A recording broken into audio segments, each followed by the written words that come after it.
Welcome to This Explainer. Today, we're diving straight into the absolute shocker that was the July 14th, 2026 World Cup semifinal. We're talking about that dramatic night down at Dallas Stadium where Spain completely dismantled a heavily favored French side 2-0. Look, if you thought you knew international football, scratch that. The tactical masterclass we just witnessed in Texas, it's literally going to rewrite the textbook. Let's get into it. So we have to start by asking the million-dollar question. The one that left 80,000 screaming fans in Dallas and millions more of us watching worldwide in total shock. How did the tournament favorites fall so hard? Going into this, France was the undisputed heavyweight. I mean, they had the superstars, the depth, and this pristine track record under Didier Deschamps. Yet they were systematically taken apart by Luis de la Fuente's Spanish side. How does a team with arguably the greatest firepower on the planet get completely shut down? To figure out exactly how Spain outplayed tactical France, we're going to break this tactical autopsy down into 6 quick parts. 1. The shock in Dallas. 2. Dominating the midfield battle. 3. Exploiting the French flanks. 4. How Cucurella pocketed Mbappé.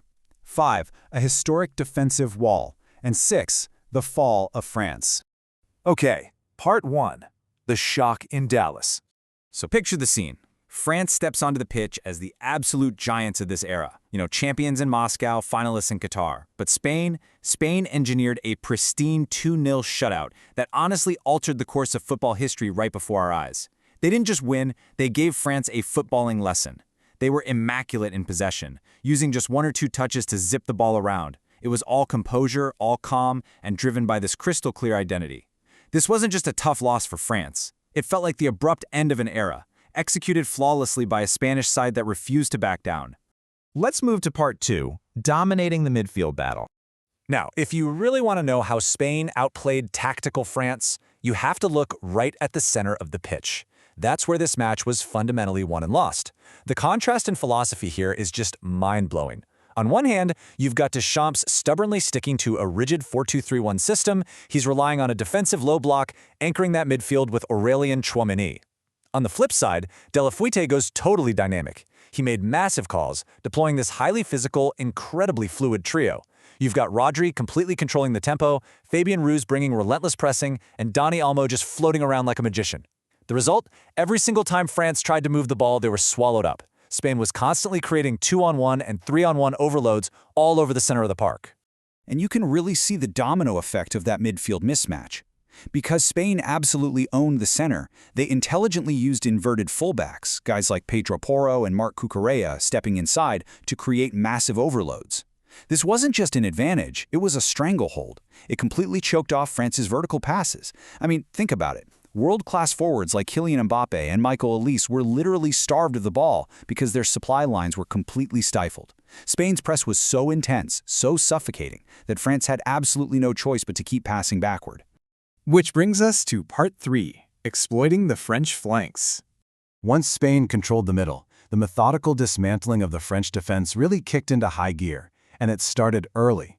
In the 22nd minute, Spain's 19-year-old sensation, Lamine Yamal, uses his blinding pace to just completely outclass left-back Lucas Digne, drawing a stonewall penalty. Mikel Oyarzabal steps up, cool as you like, and thumps it right past penalty specialist Mike Maignan. Boom. Then, fast forward to the second half. Right as France tries to push higher up the pitch to chase the game, leaving all this space at the back, Spain punishes them again in the 58th minute. Right back Pedro Porro plays this lightning-fast 1-2 with Dani Olmo, slicing straight through the French lines, and just fires an absolute rocket into the bottom corner. 2 incredibly precise, lethal strikes, both originating from those wide areas. All right, moving on to part 4, how Cucurella pocketed Mbappé. Look, Spain didn't just defend Mbappé. They practically erased him from the danger zones. It was wild to watch.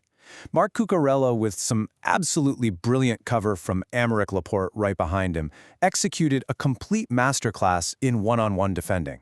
Because those midfield supply lines from guys like Griezmann and Dembele were totally severed, Mbappé was forced to drop incredibly deep into his own half just to get a touch of the football. And when you force a player like Mbappé to start his runs from his own defensive third against a perfectly set Spanish shape, his greatest weapon, that explosive pace, is rendered completely useless. And all of that frustration, it finally boiled over in the 86th minute. We all saw it. A visibly furious, sweat-drenched Mbappé receiving a yellow card after just screaming at the referee following a challenge. That viral image of him in his dark blue jersey perfectly sums up France's total tactical suffocation on the night. They were trapped, they were totally outsmarted, and honestly, they knew it. Next up, Part 5, a historic defensive wall.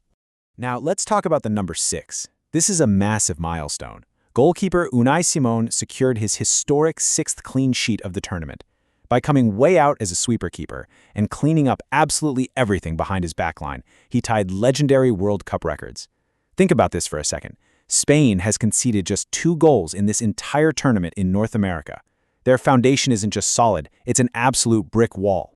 And on the flip side, we have to look at another staggering number, 0.3.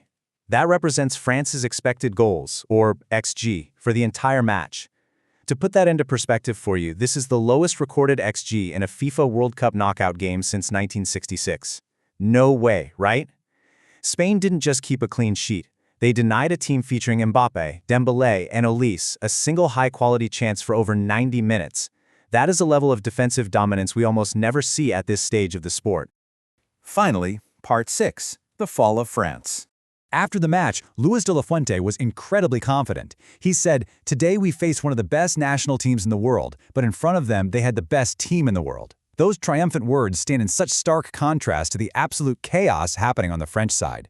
Immediately after the final whistle, millions of fans drove the "What Really Happened" hashtag straight to the top of global trends. They were demanding answers for Deschamps' tactical collapse. The French setup was fundamentally broken by a Spanish manager who proved that preparation, player profiling, and tactical fluidity can dismantle even the most star-studded roster on earth. Which brings us to the ultimate takeaway here. With France dethroned and the Spanish defense looking completely impenetrable, you have to ask yourself, is there any tactical system left on earth that can stop them? Whether it's England or Argentina stepping onto the pitch in New York next, they aren't just playing a football team. They are facing a tactical juggernaut. Can this Spanish masterclass be broken, or are we simply watching the crowning of the new kings of world football? Thanks so much for joining me on this explainer, and hey, keep questioning what you see on the pitch.